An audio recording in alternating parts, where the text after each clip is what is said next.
So when you met the Wachowski brothers Yes. for Jupiter, what they asking for? What kind of music they asking? Well, you know, the first time I worked with the Wachowskis, it was for a movie called Speed Racer. And we had an awful lot of music that had to be written for that movie. And we spent a lot of time together, and we got along great. And I just had probably the most fun I've ever had on a movie. I loved working with them. So when they asked me if I'd be interested in working with them again on Jupiter Ascending, I thought, absolutely. And they said to me, but we want to do this differently. They said, we don't want you to just take the movie and write music to it. We want you to write the music before we start shooting, so that we can then use that music to edit our movie. Because a lot of times when you're editing a film, you use other people's music. You just put in whatever. You take it off a CD and you put in, just so you can see if something's working. And Andy said to me, he goes, well, why would we want to use somebody else's music? We should just use our own music to edit our movie. So I went ahead and I wrote around 80 minutes of music that we recorded in London. And I had no pictures, no bits of the movie to look at. All they gave me were these descriptions on cards, which described characters, it described places, it described situations. So they basically wanted me to write a symphony for their story. So I wrote this 80-minute piece of music, and we went and recorded it, and then they took those pieces of music and they used those while they were making the film. So in the end, when we were able to look at what we had, we go, okay, so we were able to use about, I would say, for the film, we used about 55% all music that was written before. And then we looked at it and figured out, okay, now we still need this, this, this, and this. And then I went and scored that in a more traditional way. So the film is kind of half done with music that was written before they shot it, and also with music that was scored to picture.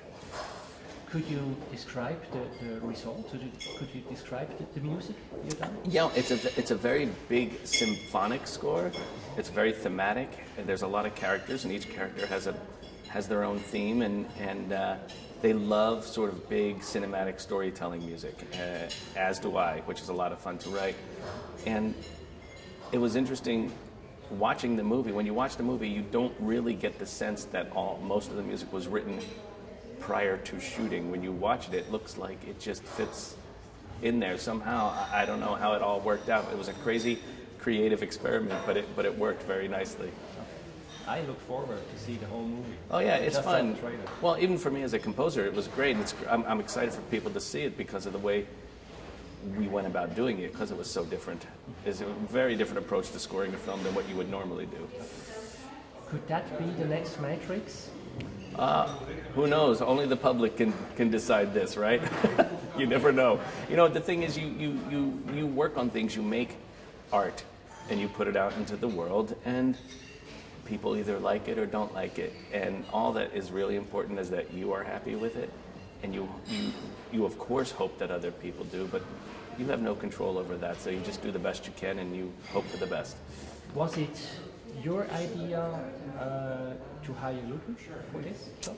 Yes, it was. I had worked with him several times. I'd come here for different concerts, and as a conductor, I love what he does, and I love how he treats the orchestra.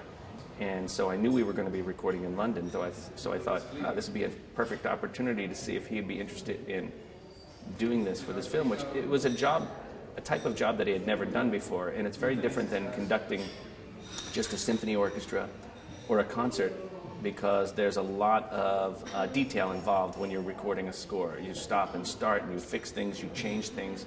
Sometimes I will go in and change an entire piece of music, which then he has to be ready to accommodate and tell the orchestra what needs to change.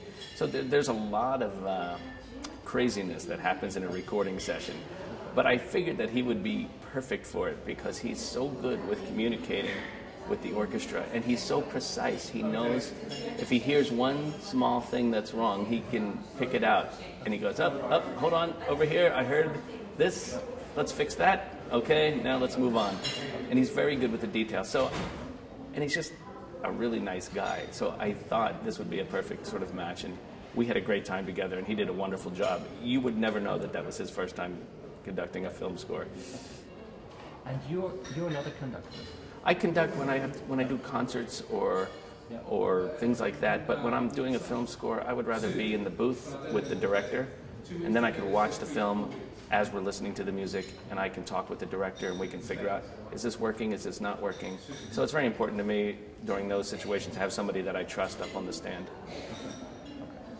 Yeah, then you have you can concentrate you on Yes. other details on Absolutely. Yeah. I can make sure it's fitting the way it needs to fit in the picture. Otherwise, you're up there and you're conducting. You may not hear everything. You don't see how it's fitting to the picture. Yeah. You have to go back inside and watch it after you do it, then go back, and it wastes a lot of time. And it's much more efficient just to be there and communicate with the director as you are listening to the music.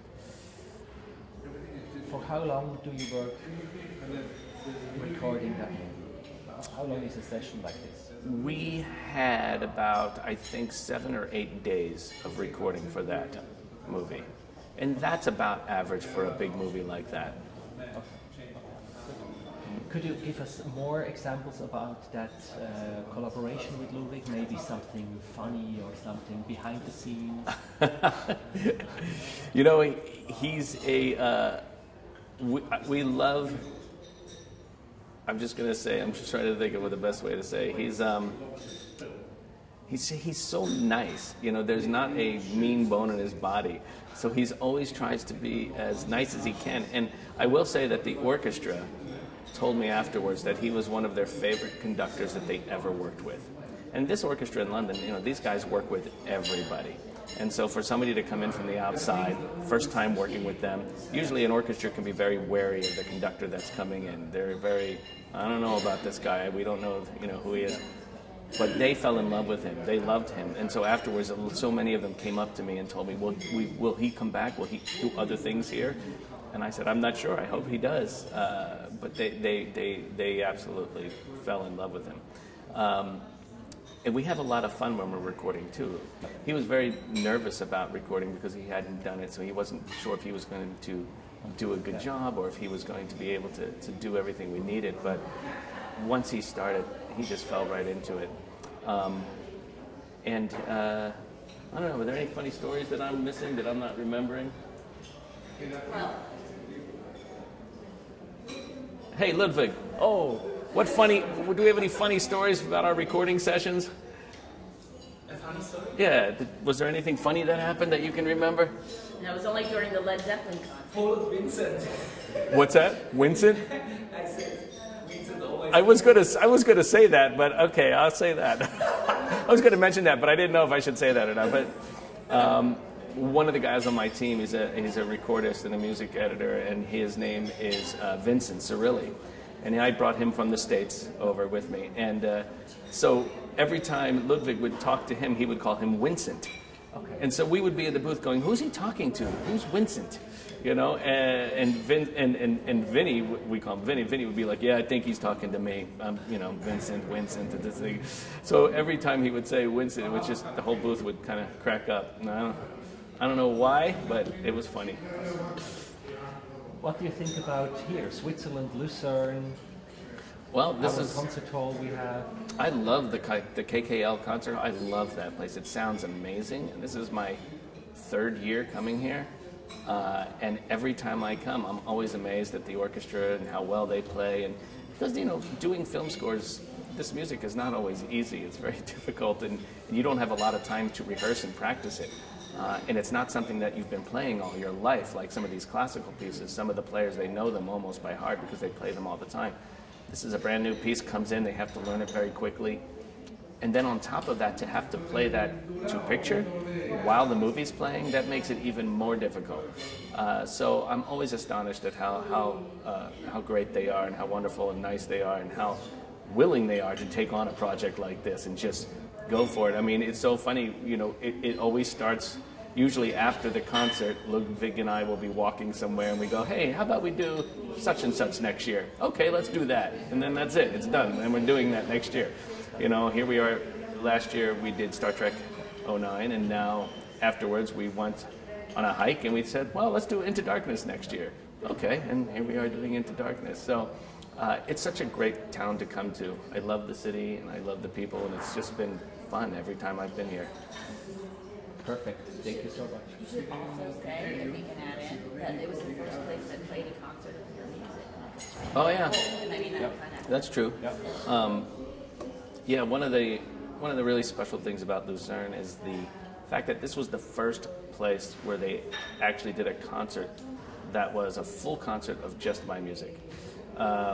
And so it was a lot of fun to come here, and I wasn't even sure if that was going to be a good concert or not, because, you know, I had never done something like that. And they just took it on full bore. They did a great job, and we had a great 3 days. And so I'm always happy to come back and do more.